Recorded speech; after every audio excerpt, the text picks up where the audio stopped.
مولاي صل وسلم دائما أبدا على حبيبك خير الخلق.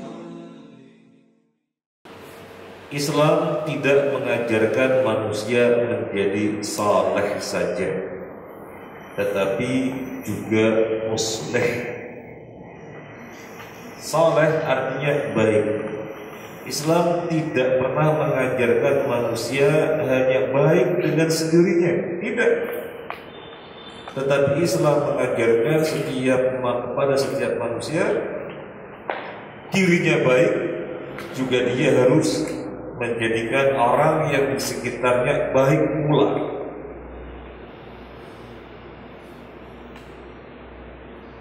Orang baik artinya soleh. Orang soleh artinya orang yang baik. Orang yang berbuat agar kawan-kawannya juga baik namanya musleh.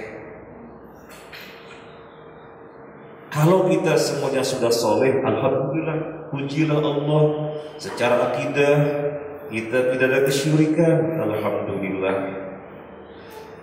Kita hati-hati dari perkara yang menciderai ketauhidan, alhamdulillah. Kita jauh dari khurafat, alhamdulillah. Kita terus meningkatkan akidah kita hingga bisa menjadi 24 karat, alhamdulillah. Demikian pula peribadahan kita, insyaallah semuanya sesuai sunnah, alhamdulillah. Muamalah kita hati-hati dengan tetangga, hati-hati ketika jual beli, hati-hati ketika bisnis, kita hati-hati dari halal dan haram. Kemudian ma'asyiral muslimin rahimanallah, kita lihat surat Al-Imran ayat 110. Allah Azza wa Jalla berfirman, A'udzu billahi minasyaitonir rajim. Kuntum khaira ummatin ukhrijat linnas ta'muruna bil ma'rufi wa tanhauna 'anil munkari wa tu'minuna billah. Kan kalau kelanjutannya wa tu'minuna billah dan seterusnya. Kita enggak nukil secara lengkap. Kuntum khaira ummatin, kalian itu sebaik-baiknya umat. Yang dimaksud kalian di sini adalah para sahabat. Kalian para sahabat radhiyallahu ajmain sebaik-baiknya umat. Ukhrijat linnas, yang dikeluarkan untuk manusia. Sampai hari kiamat kalian sebaik-baiknya umat.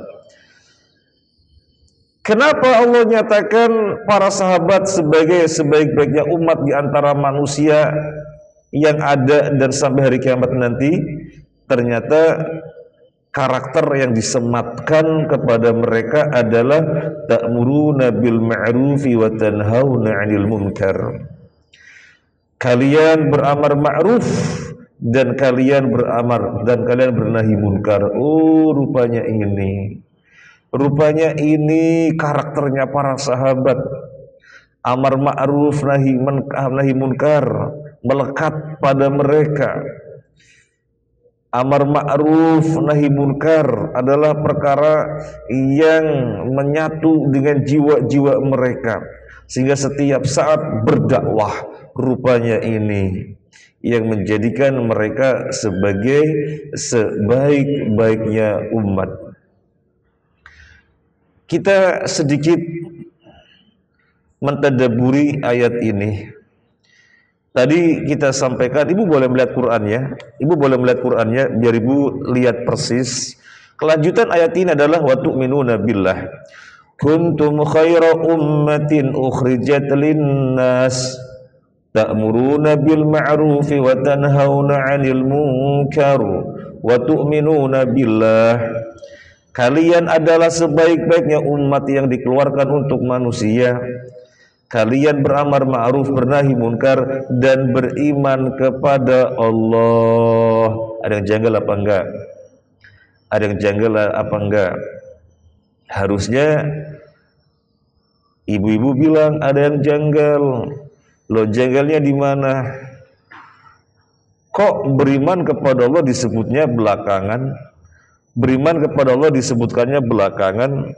Ta'muruna bil ma'rufi wa tanhauna 'anil munkari wa tu'minuna billah. Kalian beramar ma'ruf, bernahi munkar, dan kalian beriman kepada Allah. Kok beriman kepada Allah disebutkannya belakangan? Bukankah beriman kepada Allah perkara asasi, perkara mendasar yang harus ada terlebih dahulu sebelum yang lain-lainnya? Sampai kita baca awal surat Al-Baqarah, Alif Lam Mim, dzalikal kitabu la raiba fihi hudal lil muttaqin. Terus alladzina yu'minuna bil ghaib, orang-orang yang beriman kepada perkara gaib. Perkara gaib yang pertama kali adalah beriman kepada Allah. Kok malah di sini disebutkan belakangan? Kira-kira apa tafsirnya? Para ulama menjelaskan, bukan beriman kepada Allah kedudukannya belakangan di dalam kita beragama, tetapi redaksi Ali Imran 110 yang demikian ada maksud bahwa saking pentingnya amar ma'ruf nahi munkar, maka disebutkan mendahului beriman kepada Allah yang sesungguhnya dia pertama dan merupakan asas dalam beragama. Tetapi amar ma'ruf disebutkan mendahulunya untuk menunjukkan betapa pentingnya amar ma'ruf nahi munkar di dalam Islam, betapa pentingnya berdakwah. Kalian ini benar-benar mau beramar ma'ruf dan bernahi munkar, atau dalam waktu yang tidak lama Allah kirimkan kepada kalian azab, kemudian kalian berdoa kepada Allah dan tidak pernah diijabahi. Ini pilihan. Milih yang mana? Kalian benar-benar mau beramar ma'ruf nahi munkar, atau pilihan yang kedua, kalian tidak mau sehingga Allah timpakan azab kepada kalian, terus kalian berdoa dan tidak pernah diijabahi. Maka jangan sampai kita sebagai individu tidak berdakwah, tidak beramar ma'ruf nahi munkar, atau kita sebagai keluarga tidak beramar ma'ruf nahi munkar, tidak berdakwah, atau kita sebagai sebuah komunitas tidak beramar ma'ruf, tidak bernahi munkar. Jangan sampai, karena kalau tidak dilakukan berarti milih yang kedua. Allah timpakan adab yang bagaimana itu terserah Allah. Itu terserah Allah. Azabnya berupa apa? Hukumannya berupa apa? Tidak pernah diberitahukan. Yang jelas yang namanya azab, yang namanya hukuman, sesuatu yang tidak mengenakan. Sudah begitu, ketika berdoa tidak pernah diijabahi. Jadi ibu-ibu rahimakumullah, mengadakan majelis taklim seperti ini berarti ini dakwah kolektif. Ayo kita adakan majelis taklim, biar kita serukan amar ma'ruf nahi munkar melalui Masjid As-Salam. Ini namanya dakwah kolektif.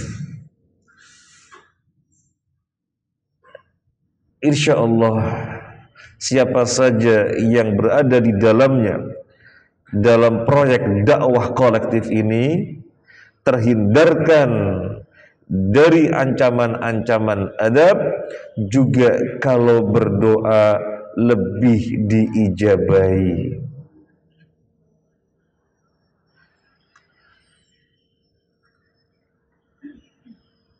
Kemudian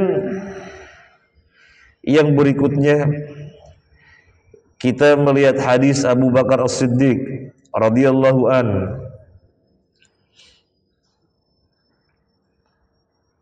dikeluarkan oleh Imam Abu Dawud dan At-Tirmidzi. Kita bacakan hadisnya an Amirul Mukminin Abu Bakar As-Siddiq fi awali khilafatihi lamma khataba an-nas qal ya ayyuhan nas innakum taqra'una hadhil ayah wa tad'unaha fi ghairi mawdi'iha wa inni sami'tu Rasul sallallahu alaihi wasallam yaqul innan nasa idza ra'aw al-munkar falam yughayyiruhu aw syaka ayyab'athahumullahu bi'iqabihi wa tala qawluhu ta'ala ya ayyuhalladzina amanu 'alaikum anfusakum la yadurrukum man dhalla idza ihtadaitum.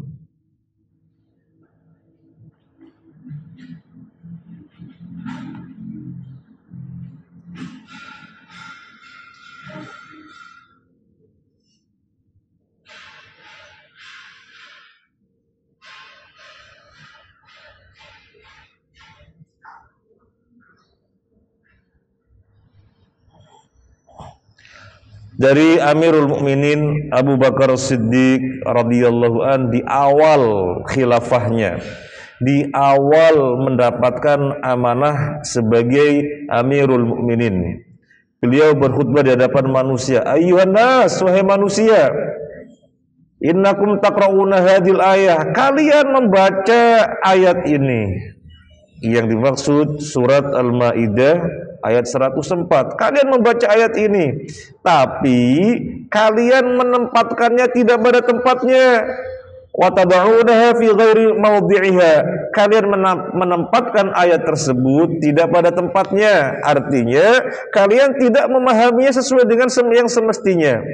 Wa inni sami'tu Rasul sallallahu alaihi wasallam yaqul, adapun saya ini mendengar Nabi sallallahu alaihi wasallam bersabda, innan nasa, sesungguhnya manusia, idza ra'au al-munkar, kalau mereka melihat kemungkaran, falam yughayyiruhu, kemudian mereka tidak mengubahnya, au syaka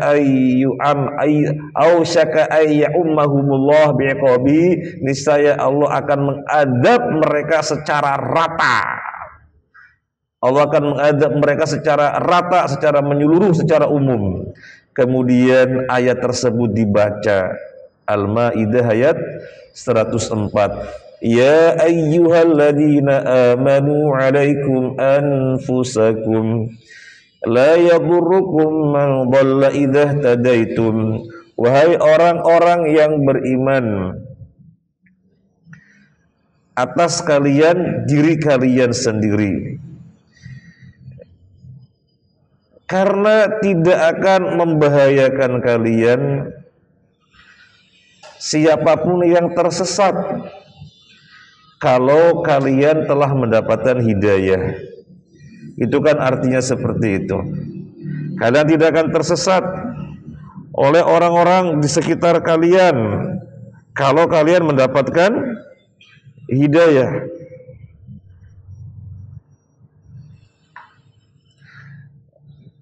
Kalau ibu-ibu membaca ayat ini, kira-kira memahaminya bagaimana?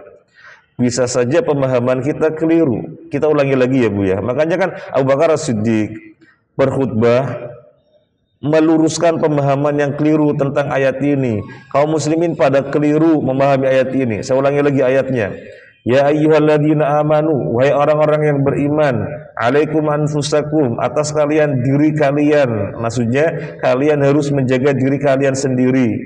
La yaburukum man dhalla idza tadaitum. Kalau kalian sudah mendapatkan hidayah, orang-orang yang tersesat di sekitar kalian tidak akan membahayakan kalian. Apa yang bisa dipahami dari ayat ini? Mungkin kita akan memahami, kalau saya sudah baik, kalau saya sudah baik, kalau saya sudah soleh, orang-orang yang tersesat di sekitar kita tidak akan membahayakan saya. Kalau kita sebagai komunitas paguyuban, barangkali RT RW sudah baik, sudah soleh, wah aman dah, di sekitar kita orang-orang lain yang sesat nggak akan pernah membahayakan kita. Barangkali dipahami begitu ya Bu. Itu keliru. 105. Pemahaman semacam itu keliru. Pemahaman semacam itu keliru, dan Abu Bakar radhiyallahu anhu menjelaskan, kalian baca ayat ini tapi kalian salah paham. Kalian menempatkan pada tempat yang tidak semestinya. Maksud ayat ini adalah saya mendengar Nabi bersabda. Nah, sabda Nabi ini menjelaskan ayat ini. Kalau ada manusia melihat kemungkaran tetapi tidak mengubahnya, maka akan ditimpakan adab secara merata.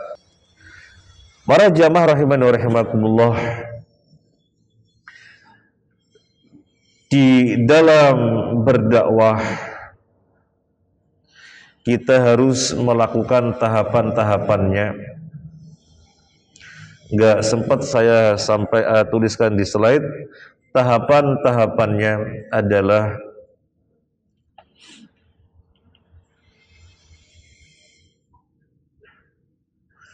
yang pertama, hikmah. Yang kedua, mau'idhah hasanah. Yang ketiga, mujadalah bil hasan.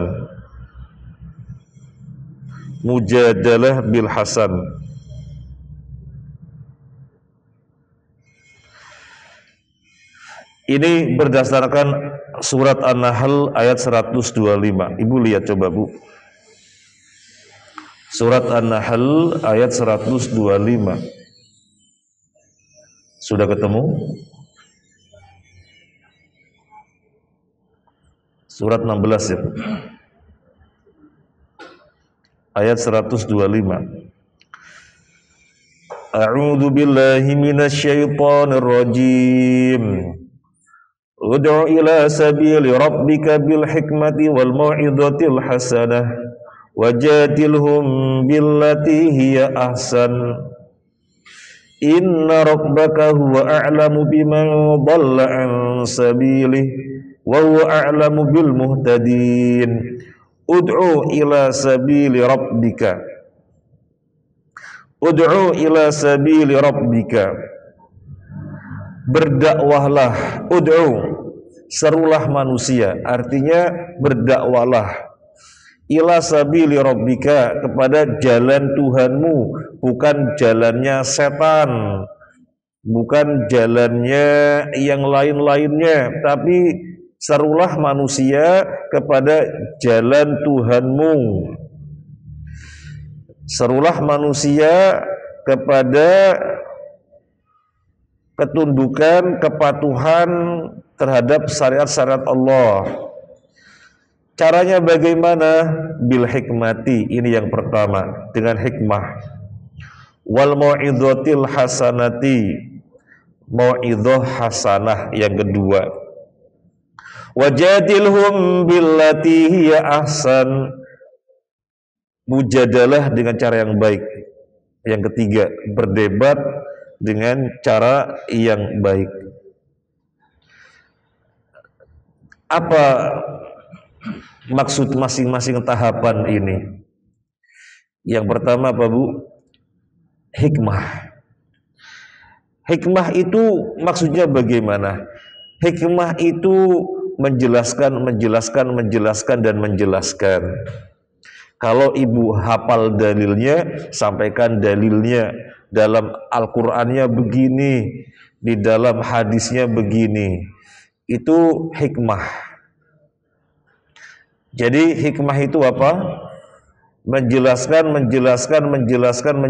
sesuai dengan ilmu yang semestinya.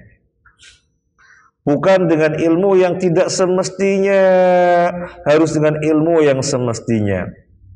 Makanya kalau ibu melihat orang berdakwah, kemudian yang disampaikan bukunya tidak benar, rujukannya tidak benar, namanya tidak hikmah.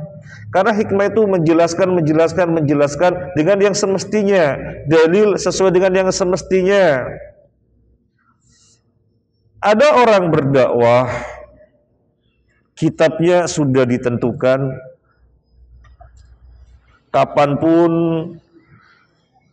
yang dibacakan kitab itu urut dari belakang, dari depan ke belakang urut.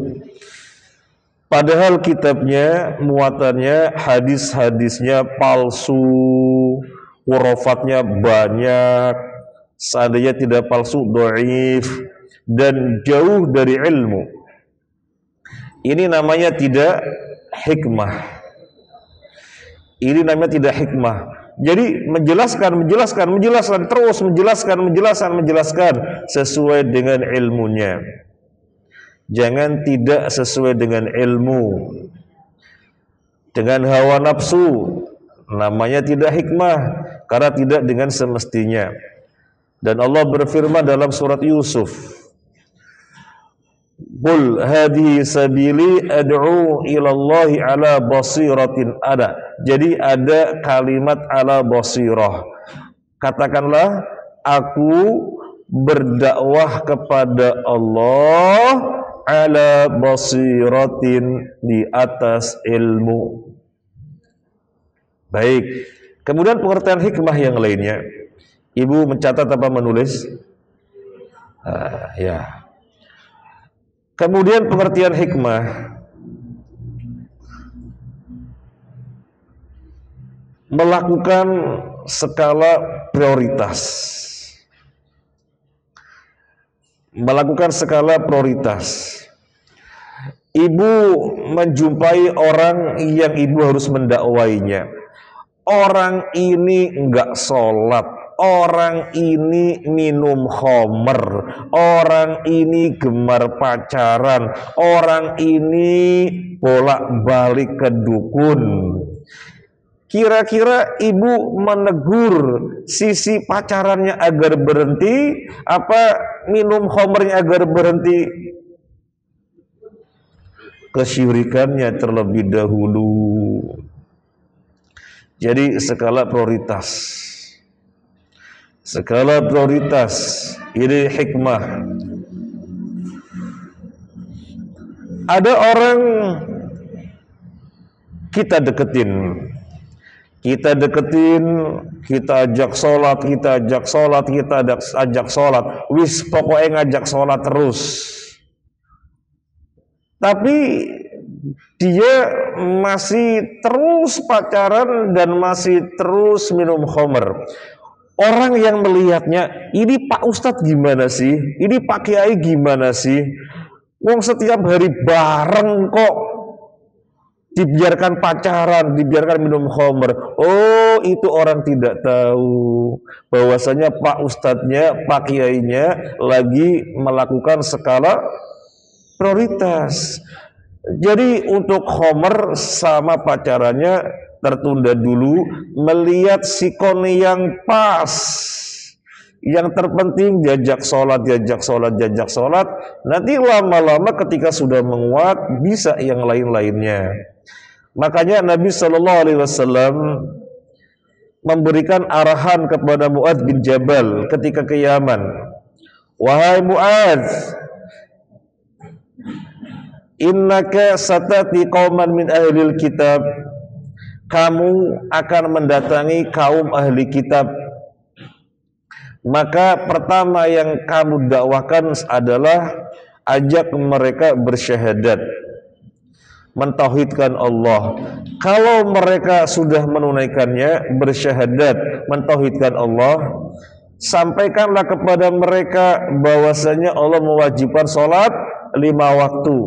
Kalau mereka benar-benar sudah menunaikannya sholat 5 waktu, sampaikan kepada mereka bahwasanya Allah mewajibkan zakat dari orang-orang yang kaya, diambil dari mereka lalu dibagi-bagikan kepada orang miskin. Coba kita lihat, Nabi memberi arahan agar Mu'adz melakukan pertama kali apa? Yang pertama kali agar mereka menghindari kesyirikan. tapi mentauhidkan Allah. Setelah itu kalau sudah menguat baru diajari untuk sholat. Ketika sudah sholat baru diajari zakat. Ini menunjukkan skala prioritas. Kemudian pengertian hikmah, melihat kondisi mad'u. Melihat kondisi mad'u. Apa mad'u? Apa mad'u? Orang yang didakwai. Melihat kondisi mad'u. Mad'unya bagaimana? Mad'unya itu orang-orang yang makan bangku apa enggak makan bangku? Kalau mad'unya orang-orang makan bangku, berarti lebih mudah untuk memilih bahasa pengantarnya. Kalau mereka orang-orangnya tidak makan bangku tapi makan nasi, maka jangan dikasih banyak-banyak. Kasih satu diulang. Nanti maju satu lagi diulang. Dan bolak-balik dikonfirmasi sudah paham apa belum. Cari bahasa yang sesuai dengan mereka. Yang dimaksud mau'idhah hasanah adalah memberikan targhib pakai ghin dan tarhib pakai ha. Memberikan targhib pakai ghin,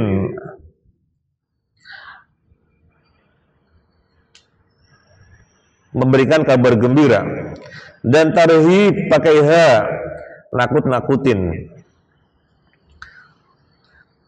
Tahapan ini ketika dilihatnya tahapan yang pertama yaitu hikmah sudah disampaikan, dijelaskan dengan dalilnya, tapi kok belum mau.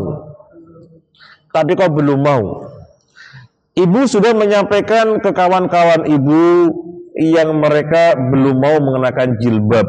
Padahal ibu sudah jelaskan, Bu, wanita muslimah itu disuruh oleh Allah berpakaian yang namanya jilbab, yaitu pakaian yang menutup seluruh tubuh dengan pakaian yang longgar, tidak membentuk lekuk tubuh, yang tidak transparan biar tidak tembus pandang, dan tidak menyerupai pakaian laki-laki. Kemudian menutup wajah kalau mampu, karena itu yang paling utama, yaitu menutup wajah sesuai dengan penjelasannya Ibnu Abbas. Keutamaan sesuai dengan penjelasan Ibnu Abbas. Ibu itu sudah jelas, karena ibu sudah jelaskan, berarti ibu sudah melakukan tahapan apa? Ibu sudah jelaskan, berarti ibu sudah melakukan tahapan apa? Hikmah. Tapi kok dia belum menjalankannya? Oh, rupanya ini ibu harus dikasih targhib dan tarhib, dikasih kabar gembira dan ancaman. Namanya tahapan mau'idhah hasanah. Bu, kan ibu sudah paham pakaian wanita namanya jilbab, kok ibu belum mau mengenakan? Iya, soalnya sumuk, soalnya panas. Oh, rupanya alasannya karena panas. Ibu sampaikan, panas mana neraka dengan panasnya dunia? Gak ada bandingannya. Qul naru jahannam asyaddu harra law kanu yafqahun. Katakanlah, panasnya neraka lebih panas jika mereka memahaminya. Lagi pula kan ibu merasa panas sumuk karena ibu belum membiasakan. Tuh, muslimah-muslimah banyak pakai jilbab, malah mereka pakai cadar, nyaman-nyaman saja tuh. Mereka enjoy-enjoy saja tuh. Enggak ada syariat Allah yang dirasakan beban oleh hamba-hambanya, tidak ada. Tetapi jika ada orang tidak mampu, lebih kepada kemauannya, mau apa tidak. Jika tidak merasa mampu, maka di situ yang dilihat sisi kemauannya, mau apa enggak. Ibu mau masuk neraka? Ya enggak mau. Lah ya Bu, sudah bismillah mulai. Namanya tahapan mau'idhah hasanah. Namanya tahapan mau'idhah hasanah. Kemudian orang-orang yang dengan tahapan hikmah tidak mempan, dengan tahapan mau'idhah hasanah juga tidak mempan, biasanya ada apa Bu? Dengan hikmah tidak mempan, dengan tahapan mau'idhah hasanah juga tidak mempan, biasanya ada apa? Ada syubhat. Biasanya ada syubhat.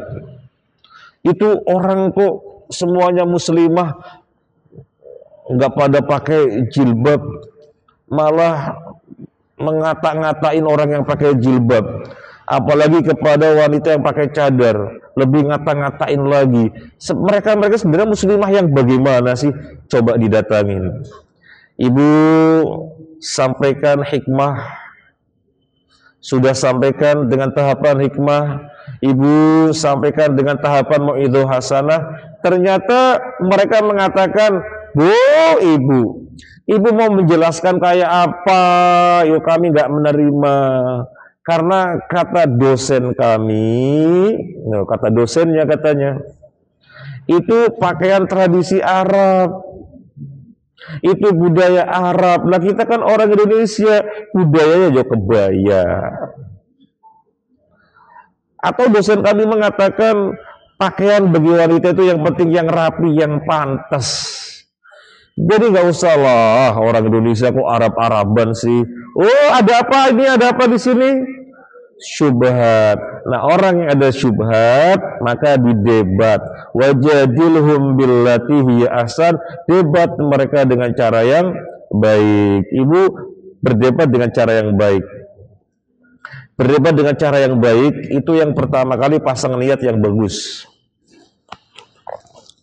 Berdebat dengan cara yang baik, yang pertama kali pasang niat yang bagus, bahwasanya ibu melakukannya ini bukan untuk show-show, bahwasanya ibu berilmu, jangan. Ibu melakukannya ini biar menjatuhkan lawan, rasain lu ya, ternyata wawasanmu cetek. Oh tidak untuk menjatuhkan lawan ya. Jadi pasang niat bahwasanya ibu berbuat karena Allah di dalam menjalankan tugas dakwah. Karena orang tidak boleh jadi soleh saja, tapi juga harus muslih. Kok ini pas yang dihadapi orang yang ada syubhat. Jadi harus dengan debat. Ibu ajak dia berbicara. Ibu muslim, kita sepakat. Rujukan kita Al-Quran dan hadis. Sepakat apa tidak? Sepakat. Ibu lanjutkan. Kalau kita sudah sepakat, referensi kita Al-Quran dan hadis, maka berarti kita sepakat apa yang ada di dalamnya kita ambil seluruhnya, tidak tebang pilih, tidak pilih-pilih A sampai Z, kita imani semuanya. Sepakat? Sepakat. Coba kita lihat surat ini tentang jilbab. Ibu buka, ibu jelaskan, kemudian dia membantah, iya betul, itu berbicara tentang pakaian wanita, tapi itu konteksnya orang Arab. Ini kan Al-Quran diturunkan di Arab, jadi berbicaranya ketika itu wanita-wanita ya wanita-wanita Arab. Baik ibu, jadi itu tentang tahapan berdakwah. Ada berapa tahapan? 3. Yang pertama namanya apa? Hikmah. Yang kedua namanya apa? Yang kedua namanya mau'idhah hasanah. Yang ketiga namanya apa? Mujadalah billati hiya ahsan. Para jamaah rahimani wa rahimakumullah,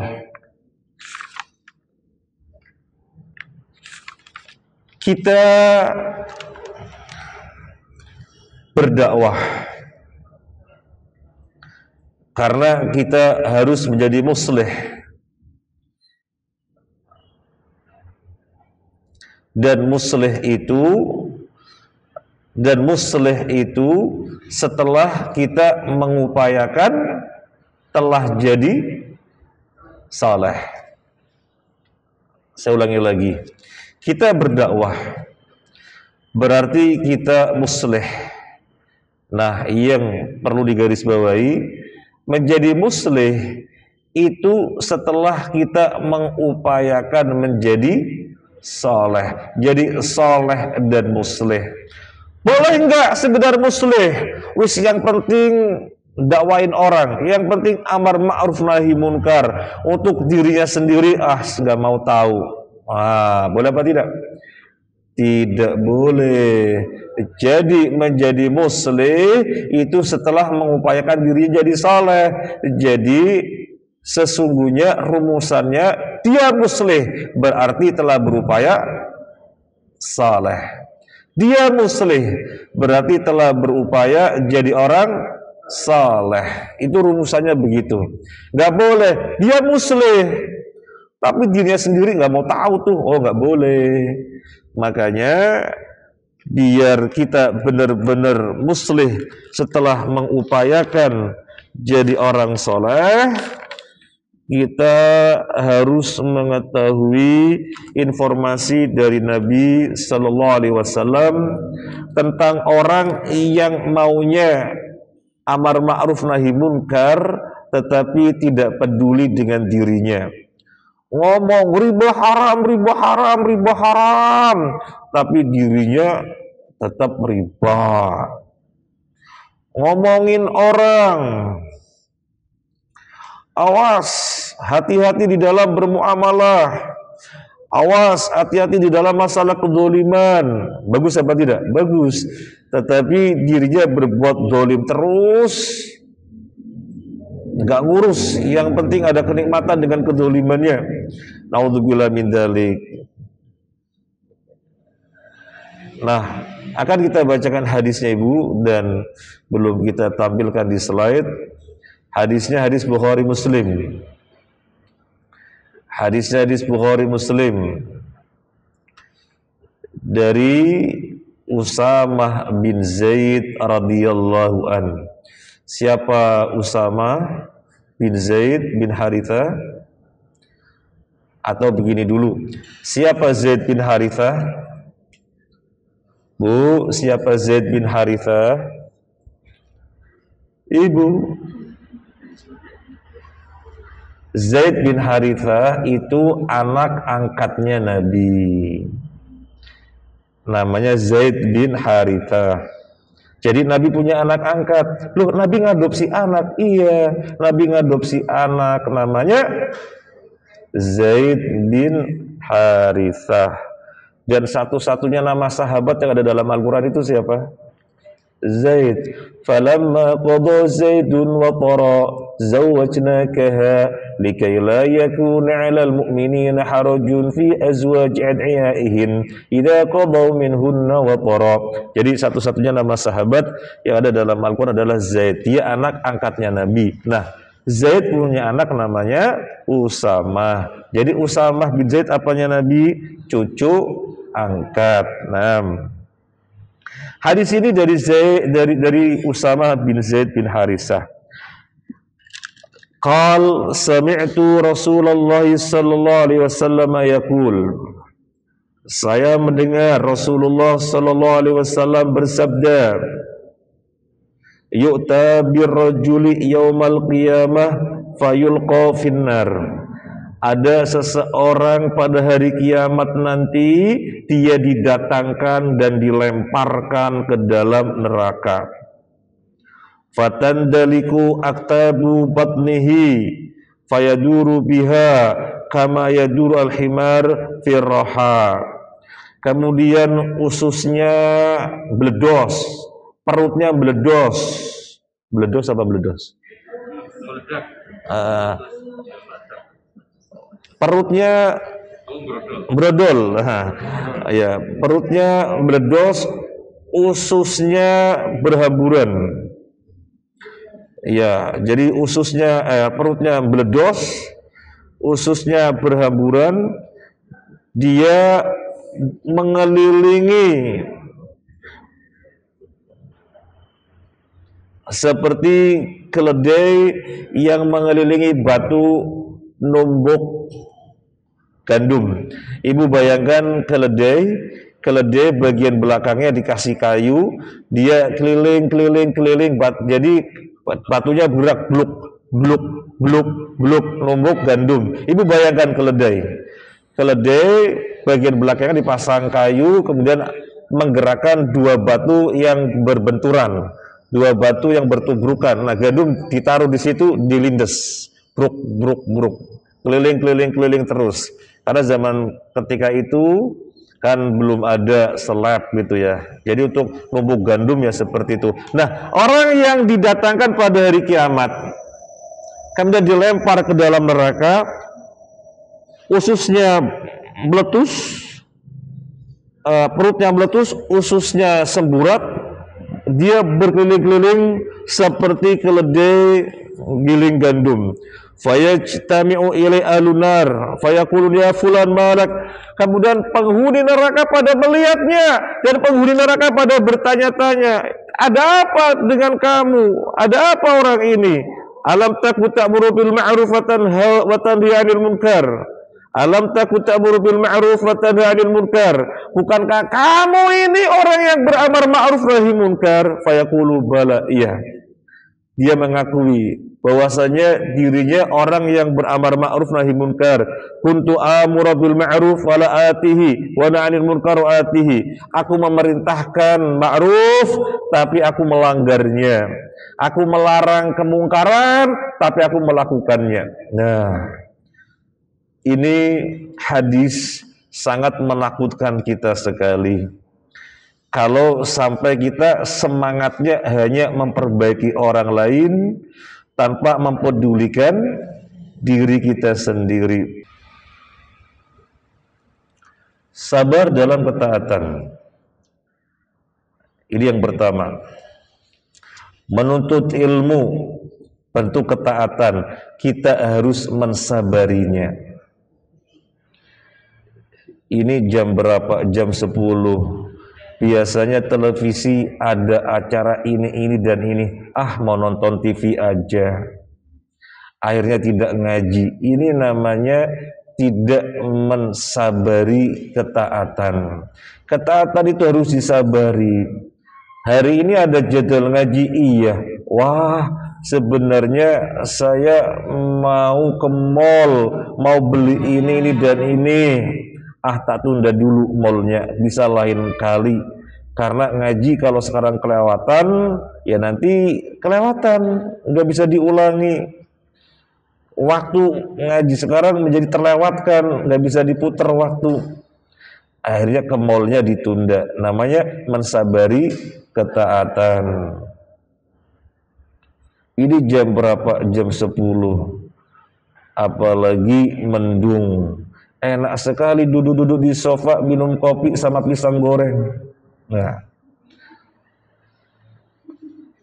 sambil nonton TV. Tapi ada jadwal pengajian. Ternyata ada jadwal, tak tinggal biar ngaji. Nah, jadi harus disabari. Kalau ketaatan tidak disabari, nanti tidak bisa ditunaikan. Seandainya bisa ditunaikan, maka menunaikannya asal-asalan. Bentuk ketaatan apapun. Qiyamul Lail. Qiyamul Lail ini tradisinya orang soleh. Tradisinya orang soleh itu Qiyamul Lail. Seutama-utamanya sholat sunnah. Ibu selalu pasang weker jam berapa? Jam 3 misalnya. Weker bangun, ibu wudhu sholat. Besoknya lagi weker membangunkan, ibu wudhu sholat setiap hari. Setiap hari. Suatu ketika weker berdering, kok kayak letih ya, kok kayak pada remek ini tulang ya, kecapean mungkin. Tak bangun sebentar. Kalau biasanya 8 rakaat, malam ini karena terasa capek, paling tidak 4 rakaat, sehingga kemudian tidak terlewatkan. Ini namanya mensabari ketaatan yang namanya qiyamul lail. Ini namanya mensabari ketaatan yang namanya qiyamul lail, sehingga qiyamul lail bisa ditunaikan terus. Ibu sudah punya program, tidak ada hari tanpa infak. Alhamdulillah, setiap pagi berinfak. Suatu hari kelewatan. Ya Allah, ini sudah siang kok, tadi saya belum berinfak. Kemudian ibu segera berinfak, sehingga tidak ada hari yang kelewatan. Wah, ini hari ini belum berinfak, ada uang sekian. Kalau saya infakkan nanti nggak bisa beli sabun. Kalau saya infakkan nanti nggak bisa beli sampo misalnya. Atur. Beli sabun, beli sampo, beli ininya nanti lagi, biar tetap bisa berinfak. Ini namanya mensabari ketaatan. Akhirnya terwujud infak setiap hari dan lain. Intinya ketaatan bisa terwujud kalau ibu mensabarinya. Termasuk bentuk ketaatan untuk berbuat kesetiaan kepada suami. Surganya istri di mana? Pada suami. Sebagaimana surganya anak di mana? Pada orang tuanya. Ibu menyadari betul suamiku surgaku, sehingga ibu berbuat yang luar biasa seperti Ummu Sulaim, seorang wanita yang ngerti banget suaminya. Suaminya dilayani sedemikian rupa, mengerti kesibukan suami, sehingga mengetahui celah-celah yang akhirnya suami merasa nyaman dan suami akhirnya menyayangi istrinya. Nah, suatu ketika suami bikin sebel. Ibu pengennya, rasain lu nggak tak bikinin kopi. Kira-kira ibu tetap bikinin kopi apa tetap dengan hawa ibu? Nggak tak bikinin kopi. Ibu ngikuti hawa apa ibu mensabari kesetiaan? Kenapa nggak jawab? Ketika ibu menyadari kewajiban setiap muslim adalah sabar, yang pertama sabar dalam ketaatan, jangan ikuti hawa. Maunya ibu rasain, saya nggak bikinin kopi. Ibu maunya begitu, rasa sebel sama suami. Tapi ibu kemudian memahami pembahasan ini, oh setan ini. Tetap saya bikinkan kopi untuk suami, meskipun dengan wajah yang tidak senyum. Biasanya ibu bilang, Mas, monggo kopinya. Sekarang, nih kopi. Ya nggak apa-apa lah. Kayak Aisyah radhiyallahu anha kepada Nabi sallallahu alaihi wasallam. Nabi mengatakan begini, "Wahai Aisyah, saya tahu kapan kamu lagi plong sama saya dan kapan kamu lagi sebel sama saya. Saya tahu ya Aisyah." Kok tahu ya Rasulullah? Iya tahu. Kamu kalau lagi plong sama saya, kamu mengatakan wallahi wa rabbi Muhammad. Tapi kalau kamu mengatakan wallahi wa rabbi Ibrahim, berarti kamu lagi enggak plong sama saya. Nah, jadi Nabi sebagai suaminya merasakan istrinya lagi sebel. Tetapi sebelnya itu tidak meninggalkan suami sebagai surganya. Tetap berbuat kesetiaan. Ibu-ibu, boleh nggak melebarkan sedikit tentang masalah suami istri? Syaratnya apa? Nggak ada syaratnya? Syaratnya jangan menghakimi istri terus gitu ya, Bu ya. Iya.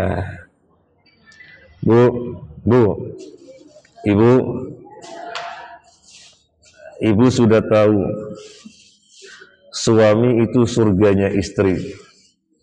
Untuk bisa terus ibu mendapatkan surga, maka jangan pernah meninggalkan kesetiaan kepada suami. Sebel apa dan yang lainnya, ibu harus bisa mensabarinya sehingga akhirnya sabar dalam ketaatan. Di antara yang suami tidak senang itu kalau datang pulang ke rumah, si istri nanya, "Mas dari mana? Lama sekali." Itu nggak senang. Tapi kalau suami datang terlambat lama misalnya gitu ya, ibu tahan pertanyaan itu dulu. Ibu tanya, "Mas mau kopi apa jahe apa teh?" Itu suami senang. Nanti ibu baru nanya, "Ngapunten Mas kok lama pulangnya?" Itu suami ditanya seperti itu, mau itu. Jangan baru datang langsung diberondong pertanyaan, "Lama banget sih, dari mana?" Itu nggak senang, capeknya tambah capek itu, Bu. Saya sampaikan seperti ini soalnya banyak para suami curhat seperti itu, Ibu. Jadi ibu dapat bocoran. Ibu terima kasih sama saya. Ya. Nah, kemudian secara umum antara suami dan istri, biar bisa mensabari ketaatan, ya secara umum suami dan istri, masalahnya apapun, biar bisa tetap mensabari dalam ketaatan, praktekkan kaedah dari Nabi, tu'addunal haqqa alladhi alaikum wa tas'alunallaha al-haqqa alladhi lakum. Mau tulis apa enggak?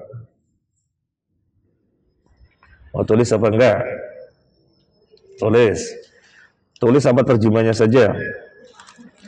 Terjemahnya saja. Nabi sallallahu alaihi wasallam bersabda, tu'addunal haqqa alladhi lakum wa tas'alunallaha alladhi alaikum. Tunaikanlah apa yang merupakan kewajiban Anda dan hak-hak Anda yang kurang terpenuhi atau tidak dipenuhi, mintalah kepada Allah. Saya ulangi lagi. Tunaikanlah apa yang merupakan kewajiban Anda. Adapun hak Anda yang kurang terpenuhi atau tidak dipenuhi, mintalah gantinya kepada Allah.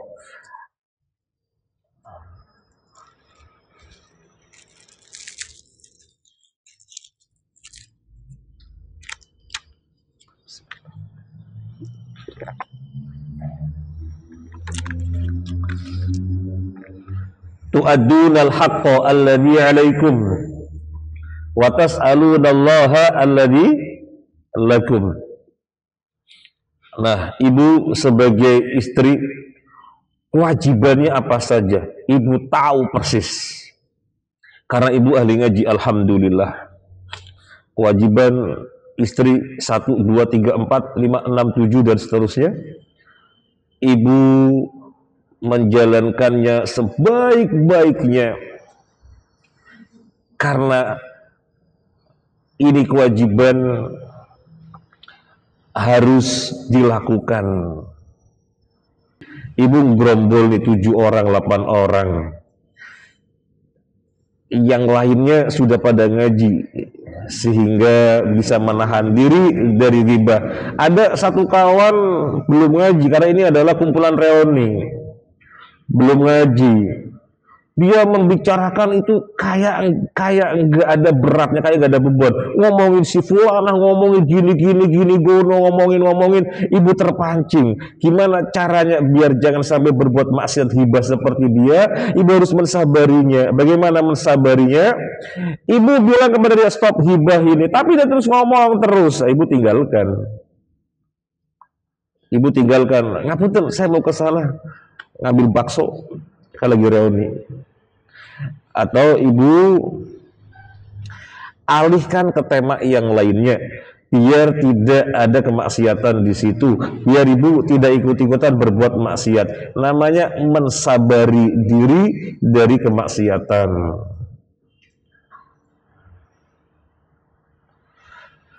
Ibu rahimakumullah, sabar dalam ketaatan, sabar dari kemaksiatan. Ini 1 dan 2. Sekarang yang ketiga, sabar ketika mendapatkan hal yang tidak disukai. Contohnya apa? Sakit, apa bokeh, apa bangkrut, apa miskin, apa cemas, apa gundah gulana, gelisah, kesandung, jatuh, asam urat. Apalagi kalau nggak asam urat, soalnya orang suka makan enak-enakan asam uratnya. Makanya saya bilang ke ibu, asam urat gitu ya. Dan yang lain-lainnya yang tidak menyenangkan harus disabari. Termasuk salah satu atau dari keluarganya meninggal dunia, apalagi anak satu-satunya, wah itu perasaannya luar biasa tertekannya, luar biasa beratnya. Tetapi kewajiban setiap muslim harus sabar. Sabar ketika mendapatkan hal yang tidak disukai. Rasanya berat. Tapi ada orang yang lain bisa dengan gampang bersabar, seakan-akan gak ada masalah. Tapi orang yang lainnya kok kayak susah ya. Ini menunjukkan apa ibu? Sabar itu bertingkat-tingkat. Ada orang yang langsung bisa sabar, ada orang yang baru bisa sabar setelah melalui beberapa waktu atau beberapa hari, baru kemudian tenang, ya sudah, sabar, gimana lagi. Kalau diingat-ingat atau kalau disesali, apa lantas bisa kembali? Disesali atau disabari hasilnya sama saja, nggak akan pernah bisa kembali. Ya sudahlah, yang terbaik disabari. Jadi baru bisa sabar setelah melewati beberapa waktu atau beberapa hari. Itulah tingkat kesabarannya. Jadi sabar itu bertingkat-tingkat. Sabar yang paling utama itu yang bagaimana? Sabar yang paling utama adalah ketika suatu kesempitan, kesulitan, musibah menimpa Anda, langsung bisa mengatakan inna lillahi wa inna ilaihi raji'un. Allahumma ajurni fi musibati wa akhlif li khairan minha. Semuanya milik Allah dan kita semua nanti akan kembali kepada Allah. Kemudian, ya Allah, berilah aku pahala atas musibah ini dan berilah aku ganti yang lebih baik. Dia tidak mengeluh, dia tidak ngedumel ngomel-ngomel. Kalau memang terucap oleh lisan, yang terucap adalah qaddarallah wa ma syaa fa'al. Itu sudah hafal semuanya? Qaddarallah wa ma syaa fa'al. Semuanya sudah Allah takdirkan, apa yang dia kehendaki pasti terjadi. Mau gimana lagi? Oh, ini kebakaran rumahnya sehingga banyak yang angus. Ya gimana lagi, sudah terjadi, qaddarallah wa ma syaa fa'al. Dan dia bisa langsung sabar, tetap bisa senyum. Orang yang lain kok nggak seperti itu ya. Dia stres dulu, teriak-teriak dulu, baru 5 hari tenang. Kemudian ya tak sabari, gimana lagi? Oh, sabarnya setelah melalui beberapa waktu, beberapa hari kemudian. Itulah tingkat sabarnya. Sabar yang paling utama adalah yang langsung. Ketika musibah menimpa, langsung menyadari ini sudah Allah takdirkan. Ini sudah Allah takdirkan. Ibu rahimakumullah, kalau misalnya ada seseorang belum SPP, sudah ditagih, kalau belum melunasi nggak bisa ikut ujian, wah berat sekali dia. Kalau orang yang punya duit nggak berat, oh sudah ada deadline, transfer langsung. Tapi bagi orang yang nggak ada duit, beban. Dia paham bahwasanya sesuatu yang tidak mengenakan harus disabari. maka dia tidak terucap oleh lisan yang sifatnya melaknat, yang sifatnya mengutuk. Ini pesantren model apa, sekolah model apa, asal nagih, pakai deadline seenaknya. Oh tidak sampai keluar lisannya seperti itu. Dia langsung mengatakan, ya Allah, mudahkanlah urusan. Kemudian dia berikhtiar dengan semestinya. Ini namanya mensabari sesuatu yang tidak disukai. Bokeh itu tidak disukai, nggak punya duit itu tidak disukai. Pengen gini nggak bisa, pengen gitu nggak bisa. Sabari. Dagang, sudah pasang iklan, sudah status, sudah apa, kok nggak berkembang gini-gini aja. Disabari. Dengan disabari dapat pahala juga sehat. Kenapa sehat? Kenapa sehat? Soalnya hatinya senantiasa plong. Kalau tidak disabari, stres, depresi dan semacamnya, hatinya tidak plong, jantungan. Ya, jadi sabar selain dapat pahala juga membuat hati sehat. Kiranya ini yang bisa kita sampaikan.